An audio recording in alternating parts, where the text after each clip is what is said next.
আজকে আমরা চলে আসলাম আলিপুর চিড়িয়াখানার সামনে এসে লুকটা দারুণ লাগছিল। এই আমাদের টিকিট পার পার্সন 50 টাকা। তারপর ঢুকে পড়লাম ভিতরে। ঢোকার সাথে সাথেই সামনে পড়লো একটা ফাঁকা মাঠ, যেটা দেখতে অসাধারণ ছিল, খুবই সুন্দর। তারপর একটু এগিয়ে যেতেই চোখে পড়লো একটা সাইনবোর্ড, সেখানে পুরো ডিটেলস দেওয়া ছিল কোন দিকে যেতে হবে। তা আমরা ওয়েলকাম টু টাইগারে বাঘ দেখতেই চলে গেলাম বাঘের সামনের দিকে। তো বাঘটা অল্প একটু সামনে যেতেই চোখে পড়ে গেল বাঘটাকে, খুব সুন্দর লাগছিল বাঘটা দেখতে।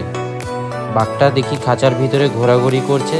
বাঘটাকে খুবই সেফটিভাবে রাখা ছিল, দেখে খুব কষ্টও হলো যে বাঘটাকে ওইভাবে রাখা হয়েছে। অ্যাকচুয়ালি পশু পাখিদের চিড়িয়াখানায় রাখা মানে একটা জেলখানার মধ্যে বন্ধ করে রাখার মতন।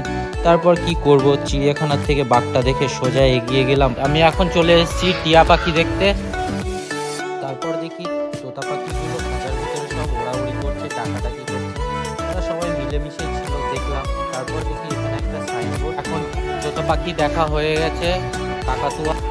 দুষ্টু, কি করছো তুমি? তুমি উপরে উঠেছো কেন? উঠেছো? মাম্মাম পাখি দেখছো? এবার আমি যাচ্ছি সামনের দিকে, ওইখানে আরো মনে হচ্ছে ওখানে বাদর এরকম কিছু রাখা আছে, সেগুলো দেখবো। আর এবার আমরা চলে এসেছি হাতি দেখতে। এইখানে হাতির সাইনবোর্ড দেওয়া আছে, আর হাতির কিছু বিশ্লেষণ করা আছে। হাতির দিকে তাকিয়ে দেখি হাতি অনেক দূরে, অনেক করে ডাকলাম তবুও হাতি আসলো না কাছে।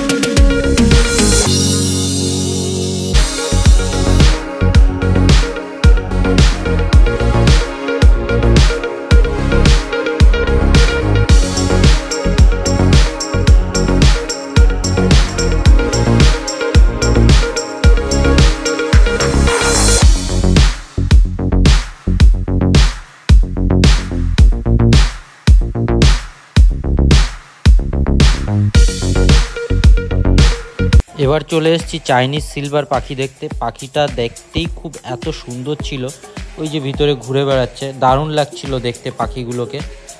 ঝটপট দেরি না করে চলে গেলাম সিংহ দেখতে। সিংহর খাঁচার ওখানে গিয়ে দেখি সিংহ খুব ছোটাছুটি করছে এবং লাফালাফিও করছে দারুণ। তো সিংহকে অনেকক্ষণ ধরে দেখলাম, একটু ভিডিও করলাম। তারপর একটু দেরি না করে চলে গেলাম সাদা ময়ূর দেখতে। দেখেই দেখি সাদা ময়ূরগুলো সবাই শুয়ে আছে, শুধু সাদা ময়ূর নয়, ওখানে অনেক ময়ূর।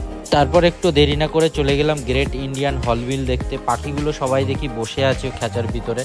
তো ওদেরও একটু ডাকাডাকি করলাম, চেঁচামেচি করলাম, কেউ কোনো সাড়া দিচ্ছে না, সবাই চুপচাপ বসে আছে। এখানেও অনেক তোতা পাখি দেখলাম। তারপরে চলে গেলাম এখানে উট পাখি দেখতে। উট পাখিগুলো দারুণভাবে এখানে ঘোরাঘুরি করছিল, ওরা ছিল অনেকে 4-5টা। তো তাদেরও দেখলাম, একটু ভালোই লাগলো উট পাখি দেখে। পাশের উট পাখিগুলো দেখে তো আরও ভালো লাগলো। পাশেই ছিল জলহস্তী, তো একটু সময় নষ্ট না করে চলে গেলাম জলহস্তীকে দেখতে। তো জলহস্তী ছিল জলের মধ্যে শুয়ে, ওর তো আর কোনো কাজ নেই। জলের মধ্যে থেকে ওকে অনেক ডাকাডাকি করলাম, উঠলোই না। আমরা সবাই অনেক করে ডাকলাম, তাও উঠলো না জলহস্তী। তো কী করবো, মন খারাপ করে চলে গেলাম ভিক্টোরিয়া ক্রাউন পিজন পাখি দেখতে। পাখিটা যতগুলো পাখি দেখেছি তার মধ্যে এটাই সবচেয়ে বেস্ট পাখি ছিল। অল্প একটু আগে যেতেই দেখে ফেললাম গ্রেট গ্রিন ম্যাকাও পাখি। এই পাখিগুলো দেখে খুবই ভালো লাগছিল, তোতা পাখিগুলোর মতনই লাগছিল। তারপরে চলে গেলাম আর একটা পাখি দেখতে। সেই খাঁচার ভিতরেও এই পাখিগুলো অনেক রাখা ছিল, তো ওরা সবাই নিঝুম হয়ে বসে আছে। একটুখানি এগিয়ে যেতেই দেখে ফেললাম সজারুরা চুপচাপ করে বসেছিল, ওদের দেখে খুবই ভালো লাগছিল। তারপরে হঠাৎ চোখে পড়ে গেল একটা বেজি একা একা খেলা করছে জঙ্গলের পাশে। তো ওকে কেউ দেখছিল না, ওর জন্য আমি ওকে ক্যামেরায় ক্যাচ করে নিলাম আর তোমাদের সাথে শেয়ার।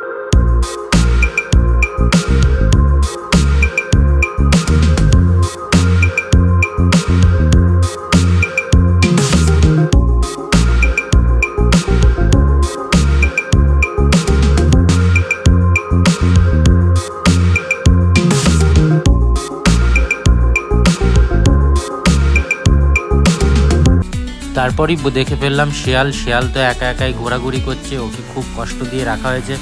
ও বেরোনোর চেষ্টা করছে কিন্তু বেরাতে পারছে না। তারপরেই চোখে পড়ে গেল একটা সাইনবোর্ড, যেখানে কোনটা কোন দিকে কত মিটার দূরে আছে সেটা দেখার জন্য। তারপর তো একটু এগিয়ে যেতেই চোখে পড়ে গেল বেঙ্গল টাইগারের সাইনবোর্ডটা দেখেই আমরা বাঘটা দেখতে ছুটতে চলে গেলাম। সেখানে গিয়ে দেখলাম বাঘটা অনেক দূরে একা একা চুপচাপ বসে আছে। ওই বাঘটা দেখার পরে আর একটু এগিয়ে যেতেই দেখি সাদা বাঘের সাইনবোর্ড লাগানোই রয়েছে। বাঘটা খুব নাদুস খুব দুরন্তভাবে ঘোরাঘুরি করছে, মাঝে মাঝে একটু ঘাসের উপরে গা চুলকাচ্ছে। তারপর ওকে একটু ডাকাডাকি করলাম, অনেকটা ভেঙালাম, জোরে জোরে চিল্লালাম, কোনো সারা শব্দ নেই। ও ওর কাজেই মত্ত আছে, ব্যস্ত, একা একাই গা চুলকাচ্ছে, কেউ চুলকে দেওয়ার মতন নেই ওকে। তারপরে দেখি ও উঠে একটু হাঁটাচলা করছিল, তো ওকে দেখে দারুণ লাগছিল। ও সুন্দর করে হাঁটছে, আর এত সুন্দর, ওর শরীরটা নাদুস নুদুস ছিল, কিন্তু এই শরীরটা জানি না কতদিন থাকবে। মোর দেখে মনে হচ্ছিল একটু কাশি হয়েছে বা ডাকার চেষ্টা করছে, কিছুই বুঝতে পারলাম না। হয়তো বাঘের প্রথম এত কাছ থেকে দেখেছি চিড়িয়াখানায়, বাঘটা দেখেই চলে আসলাম গেটের কাছে। তার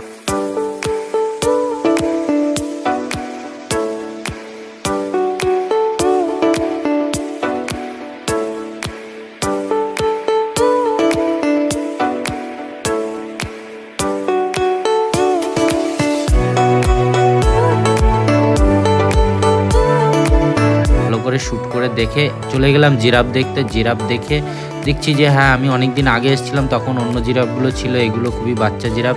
তাই এই পাশটায় আসার পরে দেখছি যে জিরাফগুলো আরও একটা চলে এসছে, আর ওরা কিছু খাওয়ারও চেষ্টা করছে। ওখান থেকে জিরাফগুলোকে দেখে খুবই ভালো লাগলো। তারপর আর একটু এগিয়ে যেতে দেখলাম পুরো ম্যাপটা দেওয়া রয়েছে, যেখানে কোথায় কি রাখা আছে। সে আর একটু যেতে জলের উপরে দেখলাম একটা মাছ রাখা রয়েছে। তারপর আস্তে আস্তে আমরা গেটের কাছে পুরোপুরি চলে এসেছি। এখন আমাদের বেরোনোর টাইম হয়ে গেছে। গেটের কাজটা ঠিক এরকমই, খুব সুন্দর করে সাজানো আছে। তারপর আমরা বাইরে চলে আসলাম, টাইমও হয়ে গেছিলো, 5:30 বেজে গেছে। তো আমরা বাসে উঠে পড়লাম। বাসে উঠে তো বাস থেকে নেমে আমরা চলে আসলাম যমুনা রেস্টুরেন্টে। যমুনা রেস্টুরেন্টে এখন হবে আমাদের আজকের ডিনার, রাত্রিরের খাওয়া দাওয়া।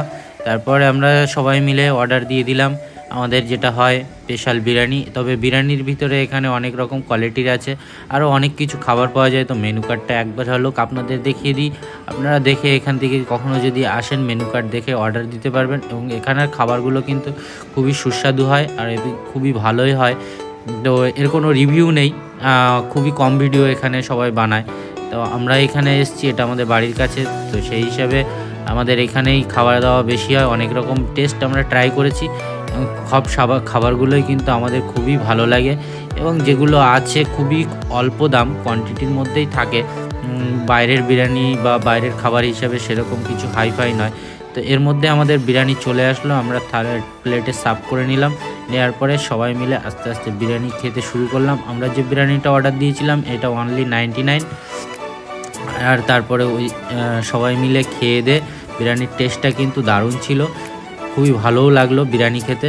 তো চলুন দেখা যাক, এক ঝলক দেখে নিন রেস্টুরেন্টে। আমরা ফাইনালি বাড়ি চলে এসেছি, আমাদের ট্যুর আজকের মতন শেষ হয়ে গেছে, ঘোরাফেরা।